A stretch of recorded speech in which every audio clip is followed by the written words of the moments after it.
गे मैं हाँ गे बेटी। सुन न दही चूड़ा ले लड़े छो तोहर जमे।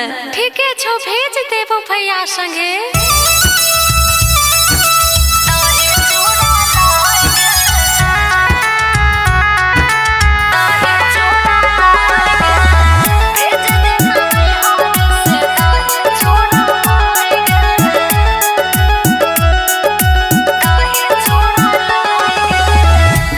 सकरत में कोढ़िया करे छौला राय गे। तिल सकरत में कोढ़िया करे छौला राय गे। भेज देना नहीं हरे से दही चूड़ा लाए गे। भेज देना नहीं हरे से दही चूड़ा माय गे। सबके देखे खाई ते एकर मन छैलो भाई गे। भेज देना नहीं हरे से दही चूड़ा लाए गे। भेज देना नहीं हरे से दही चूड़ा माय गे।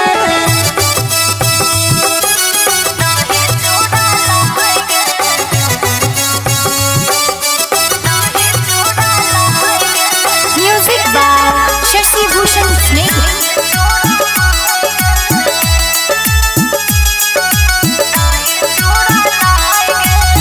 सब पर पवने में करे छै झमेला गे। कमाई क्या नहीं दै छै एकरा खाई ले दिए ढेला गे। गे मयो सोना सब पर पवने में करे छै झमेला गे। कमाई क्या नहीं दै छै एकरा खाई ले दिए ढेला गे। ऊपर से कहै छै माई देलकौ नहीं मिठाई गे। ऊपर से कहै छै माई देलकौ नहीं मिठाई गे। भेज देना नहीं हरे से दही चूड़ा लाए गे। भेज देना नहीं हरे से दही चूड़ा माय गे।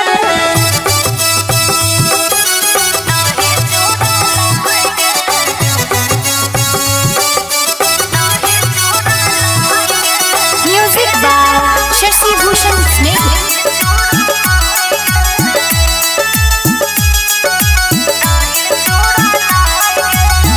चूड़ा मुरही लेके अइलै गोतन के भाई गे।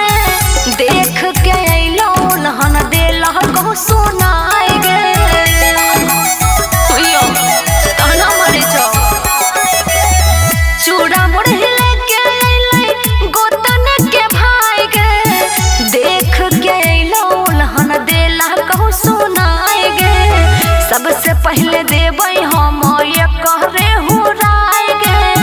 सबसे पहले देबै हम ये कहरे खिलाए गे। भेज देना नहीं हरे से दही चूड़ा लाए गे। भेज देना नहीं हरे से दही चूड़ा माय गे। कते न भेज दे हैं।